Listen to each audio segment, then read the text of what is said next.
Los ciclos de Carnot es un tema muy interesante dentro de la termodinámica y que se utiliza bastante. Para intentar explicar este ciclo, primero tenemos que definir un poco lo que es un proceso reversible. En un proceso termodinámico, un proceso reversible es aquel que es cuando empieza desde una posición inicial, sí, una trayectoria, es capaz de volver por el mismo camino otra vez a la posición inicial. Esto es lo que sería un proyecto reversible.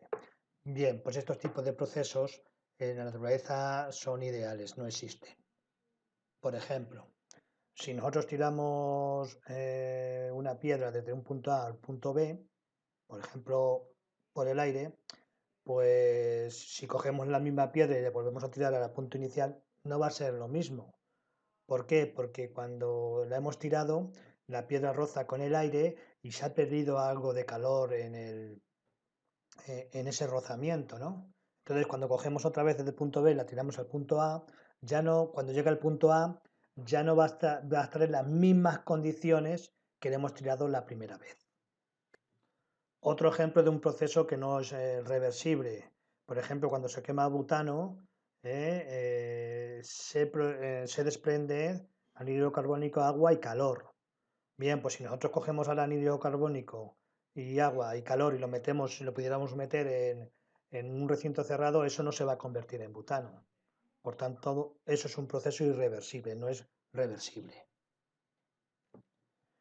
Bien, pues dijéramos un francés, Carnot, de apellido Carnot, de ahí viene el nombre del ciclo, eh, lo que hizo fue crear un ciclo ideal que explica el funcionamiento de un motor térmico ideal, que aunque es ideal, muchas veces se utiliza para explicar el funcionamiento de los motores térmicos reales. Bien, pues todos estos motores térmicos que pueden seguir el ciclo de Carnot tienen una serie de características. Son tres. La primera, que siempre hay dos focos de calor. El caliente a temperatura T-1 y el frío a temperatura T-2, como viene aquí. En algunos libros de texto, muchos libros de texto, en vez de poner T1 y T2, ponen T-C de caliente y T-F de frío. ¿Vale? También estos motores tienen, dijéramos, que es como si repitieran un ciclo termodinámico y este ciclo tiene cuatro etapas o cuatro procesos. Aquí los llama también tiempos. Y luego que aunque no es reversible realmente, estos motores no son reversibles, pero se considera reversible. Bien, el ciclo de Carnot tiene que explica un motor de Carnot, ¿no? Que explica un motor de Carnot, tiene cuatro tiempos. Los cuatro tiempos vienen aquí en esta gráfica, se pueden ver. Uno es de aquí a aquí, 1, 2, 3 y 4. Si os dais cuenta y os fijáis en el A y B y C, D, siguen esta línea discontinua, ¿no? ¿Lo veis? Que siguen esta línea discontinua. Esas son líneas isotérmicas. Quiere decir que en ese proceso la temperatura permanece constante. Por tanto, puedo decir que de A a B es un proceso isotérmico y de C a D también es otro proceso isotérmico, ¿vale? Entonces, tenemos dos tiempos isotérmicos en un ciclo de Carnot y luego tenemos, si veis, BC y AD, ¿no? Que también son dos procesos iguales, pero en este caso no son isotérmicos, sino que son adiabáticos. ¿De acuerdo? Adiabáticos es que el calor que se produce, el intercambio de calor entre el sistema y el entorno es cero. O sea, no hay intercambio de calor. Vamos a la primera fase, al tiempo 1, que es de A a B. ¿Vale? Pues como es isotérmico, en esta fase entra calor al sistema, ¿vale? Aquí lo pone como un Q1. Entra calor al sistema y pasa de A a B, por tanto ha aumentado el volumen. Si aumenta el volumen, se está produciendo un trabajo, ¿de acuerdo? Entonces, como es un proceso isotérmico, la fórmula del trabajo, ya vimos, es esta que está aquí, RT por el neperiano de V2 partido de V1. V2 es el volumen final de ese proceso, en este caso sería el volumen en el punto B, y V1 el volumen inicial en A. Ahí están debajo, ¿de acuerdo? Después de esto, esta expansión isotérmica, hay otra expansión, que es esta, de B a C. Como vemos, aumenta en volumen, por tanto es una expansión. En este caso es adiabática porque no hay intercambio de calor entre el entorno y el sistema. Bien, pues ya vimos que en un proceso adiabático se cumple una serie de fórmulas. Pues bien, esta es la fórmula que nosotros vamos a utilizar luego posteriormente para deducir el rendimiento de de un motor que cumpla un motor de Carnot o un motor que cumpla el ciclo de Carnot. Temperatura T sub 1 partido de T sub 2 es igual a V3 partido de V2. T sub 1 es la temperatura en este proceso que hemos visto ahora y T sub 2 es en el otro proceso que ya veremos, en el otro proceso isotérmico, ¿de acuerdo? Y bueno, V3 es ese volumen en el punto C y V2 en el punto B, ¿de acuerdo? Porque estamos en este proceso que va de B a C. Entonces, temperatura del foco caliente partido de temperatura del foco frío es igual a V3 partido V2 elevado a lambda menos 1. Recuerdo que lambda es el coeficiente adiabático. Después del proceso de B y C vamos a C y D. Y como veis en el proceso de CD, como he comentado antes, ahora es una compresión porque disminuye el volumen y es isotérmica, ¿de acuerdo?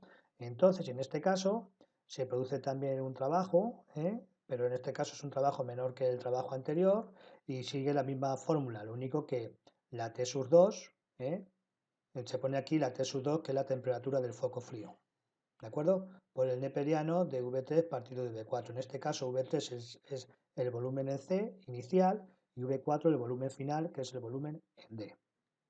Por último está el último proceso que es de D a A, ¿vale? Que es una compresión adiabática, en este caso no hay intercambio de calor, es una compresión porque vamos de V4 a V1, ¿vale? Entonces pasa de la temperatura T sub 2 a la temperatura T sub 1, ¿vale? Finalizando ya el ciclo. En este caso, como es una compresión adiabática, se sigue produciendo la fórmula que hemos visto antes, ¿no? T sub 1, temperatura del foco caliente, partido de T sub 2, temperatura del foco frío, es igual a V4 partido de V1 elevado al coeficiente adiabático lambda menos 1, ¿no? A menos 1. Bueno, pues V4 está aquí y V1 está aquí. Volumen inicial del proceso y volumen final del proceso. Como resumen, podemos decir que en un ciclo de Carnot hay 4 tiempos. Tiempo 1, expansión isotérmica a temperatura T sub 1 o temperatura del foco caliente, que es donde se absorbe el calor Q sub 1. Tiempo 2, expansión adiabática, es cuando baja la temperatura de T sub 1 a T sub 2, una expansión adiabática.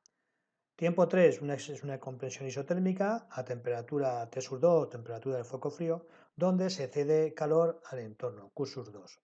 Y el tiempo 4, que es otra compresión adiabática, donde se sube la temperatura de T sub 2 a T sub 1 y otra vez volvemos al punto inicial. Decir que si nos fijamos en el ciclo, este área es el trabajo que produce el motor en cada ciclo.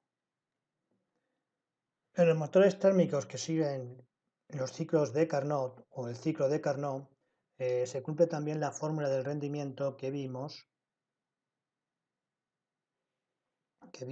en el segundo principio de la termodinámica. Rendimiento es igual a 1 menos Q sub 2 partido de Q sub 1, siendo Q sub 2 el calor en el foco frío y Q sub 1 el calor en el foco caliente. Si nos vamos a las fórmulas que hemos sacado en las zonas, en los procesos isotérmicos, Q sub 1 es igual a RT1 por el neperiano de V2 partido de V1 y Q sub 2 es igual a RT2 por el neperiano de V3 partido de V4 y sustituimos, ¿vale? Sustituimos aquí, nos queda esta expresión. Bien, pues por las fórmulas que hay en los procesos termodinámicos, en los dos procesos termodinámicos, que son estas fórmulas, desde el primero, temperatura del foco caliente partido de temperatura del foco frío igual a esta expresión, vemos que T1, T2 también se viene aquí. T1 partido de T2 y aquí viene otra expresión. Bueno, pues si igualamos esas dos expresiones, nos va a quedar esto. Si V4 pasa aquí lambda menos 1, como es lambda menos 1 en los dos se va, Si V4 pasa aquí dividiendo y V2 pasa aquí multiplicando, nos queda que V3 partido de V4 es igual a V2 partido de V1. Por tanto, estos dos neperianos son iguales. Entonces, ¿qué pasa de esta expresión? Pues los neperianos se me van y las R's no está bien aquí bien puesto y las R's también se me van. De tal manera que ¿qué se me queda? Arriba T sub 2 y abajo T sub 1. Finalmente, pues el rendimiento es igual a 1 menos T sub 2 partido de T sub 1. T sub 2 es la temperatura en el foco frío y T sub 1 la temperatura en el foco caliente. Bueno, pues esta expresión que vemos aquí, vemos una cosa importante, es que el rendimiento en un motor térmico que sigue el ciclo de Carnot depende exclusivamente de las temperaturas del foco caliente y del foco frío. No depende de más cosas. Siempre del motor que sigue el ciclo de Carnot, que es ideal, o sea que realmente no existe.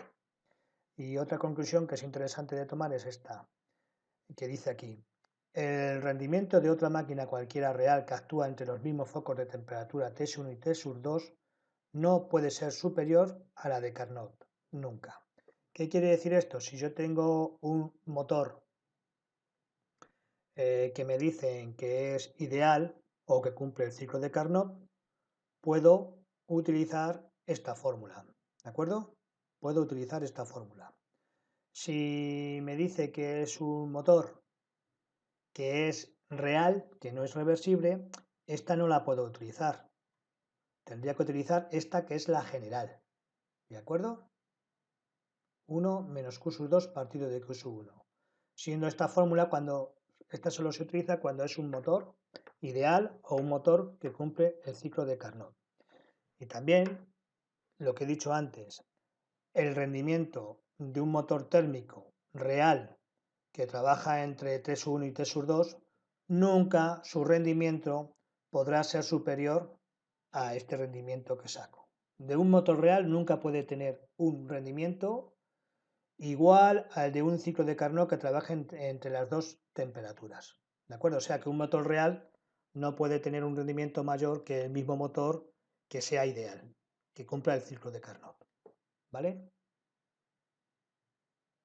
Aquí viene un ejemplo, cuando te dan dos temperaturas, ¿no? De T1 y T2, pues saber que se tiene que poner en Kelvin, ¿vale? Entonces se le suma 273 y que, bueno, luego se calcula el rendimiento utilizando las dos temperaturas, ¿de acuerdo? Siempre que sea un motor que cumpla el ciclo de Carnot o un motor ideal. Hasta luego.